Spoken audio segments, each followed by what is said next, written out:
உங்களுக்கு நிம்மதி உண்டாகுவதாக. தேவனுடைய இரக்கங்கள் அதிகமாவதாக. தேவன் என்ன சொல்றாங்கன்னா, அவருடைய தீர்மானத்தின்படி அழைக்கப்பட்டவர்களாய் தேவனிடத்தில் அன்பு கூறுகிறவர்களுக்கு சகலமும் நன்மைக்கு ஏதுவாக நடக்கிறது என்று அறிந்திருக்கிறோம். இந்த வசனத்தை தான் தேவன் உங்களுக்கு கொடுக்குறாங்க. எது நடந்தாலும் நன்மைக்கு தான். உங்களுக்கு என்னதான் நடந்துட்டு இருக்குதோ அதெல்லாம் நன்மைக்கு தான் அப்படின்னு இந்த வசனம் சொல்லுது. தேவன் ஏதோ ஒரு முடிவு எடுத்து தான் உங்களை கூப்பிட்டு பக்கத்துல உட்கார வச்சிருக்காரு.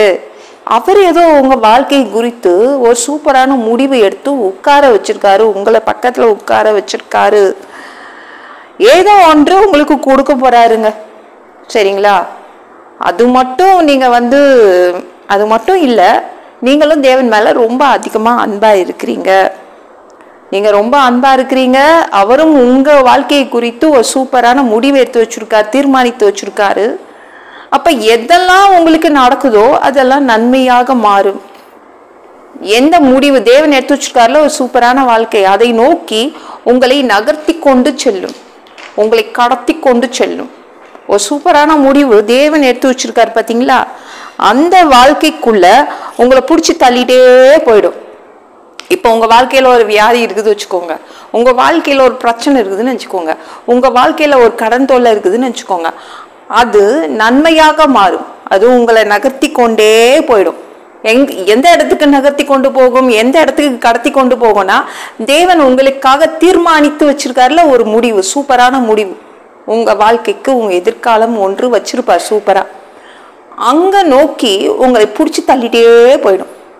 நன்மைக்கேங்க. உங்களுக்கு வந்த வியாதி நன்மைக்கு தான். உங்களுக்கு வந்த கடன் பிரச்சனை ஏதோ ஒரு அதுல நன்மை இருக்கு. சரிங்களா? சகலமும் நன்மைக்கே. அதனாலதான் தேவன் இதெல்லாம் உங்க வாழ்க்கையில அனுமதிக்கிறாரு. என்னைக்குமே உங்ககிட்ட பர்மிஷன் கேட்க மாட்டாரு, அனுமதி கேட்காம தான் செய்வாரு. அவர் இஷ்டத்துக்கு தான் செய்வாரு. ஏன்னா நீங்க தேவனால் அழைக்கப்பட்டவர்கள். உங்ககிட்ட அனுமதி அவர் கேட்க மாட்டாரு. அவர் இஷ்டத்துக்கு தான் உங்க வாழ்க்கையில அவர் செய்வாரு. சரிங்களாங்க? அதுதான், அப்படிதான் நடக்கும். அவர் நினைச்சபடிதான் செய்வாரு. அதனால உங்க வாழ்க்கை என்ன ஆகுது? நகருது.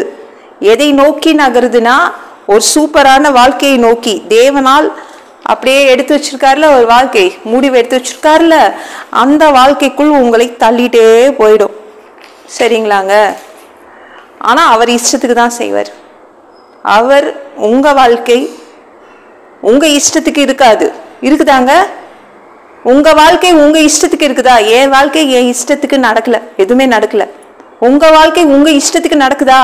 இல்ல. அப்ப தேவன் தான் என்ன பண்றாரு? செயல்படுறார். அப்பமே ஓகே, எல்லாமே தேவன் விருப்பத்தின்படி தான் நடக்குது. சந்தோஷப்பட்டுங்க. என்னங்க என் வாழ்க்கையில ஒன்னாவது நல்லது என்னமா எனக்கு பிடிச்ச மாதிரி நடக்குதா? நடக்காது. தேவனுக்கு பிடிச்ச மாதிரி தான் நடக்கும். அதுதான் உங்களுக்கு நல்ல வாழ்க்கைக்குள் உங்களை பிடிச்சி தள்ளிட்டு போயிடும், உங்களை கடத்தி கொண்டு போகும், உங்களை நகர்த்தி கொண்டு போகும். சரிங்களா? இப்போ யோசேப்பு பாருங்களேன். யோசேப்பு கிட்ட தேவன் சொன்னாரா, உன்னை அடிமையா நான் விற்க போறேன், உன்னை அடிமையா கொண்டு நான் எகிப்துக்கு அனுப்பிடுவேன், 13 வருஷம் அங்கதான் இருக்கணும். யோசேப்பை கூப்பிட்டு சொன்னாரா? சொல்லவே இல்லை. யாரு இதை செய்வாங்களோ அவங்க கிட்ட அந்த பொறுப்பை கொடுத்துட்டாரு. யாக்கோபு கிட்ட அந்த பொறுப்பை கொடுக்கல. யாக்கோபு அவங்க பையனை எங்கேயும் அனுப்பியிருக்க மாட்டாரு. யாருக்கிட்ட அந்த பொறுப்பை கொடுத்தாரு? 10 பொல்லாத அண்ணன்கள், 10 மோசமான அண்ணன்கள் கையில அந்த பொறுப்பை கொடுத்தாரு. கொண்டு போய் அவனை வித்துருங்கடான்னு. அவளை அழகா கொண்டு போய் வித்துட்டாங்க, அடிமையாக வித்தாங்க. அது தேவன் அனுமதித்தார், யோசேப்பின் வாழ்க்கையில் அனுமதித்தார். ஏன்னா எகிப்து நாட்டுல அவன் பிரதம மந்திரியா ஆகணும்.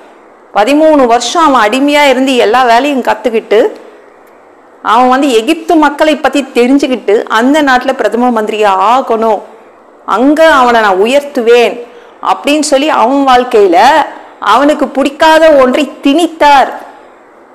சகலமும் நன்மையாக மாறினது. 30 வயசுல ராஜாங்க, 30 வயசுல பிரதம மந்திரிங்க.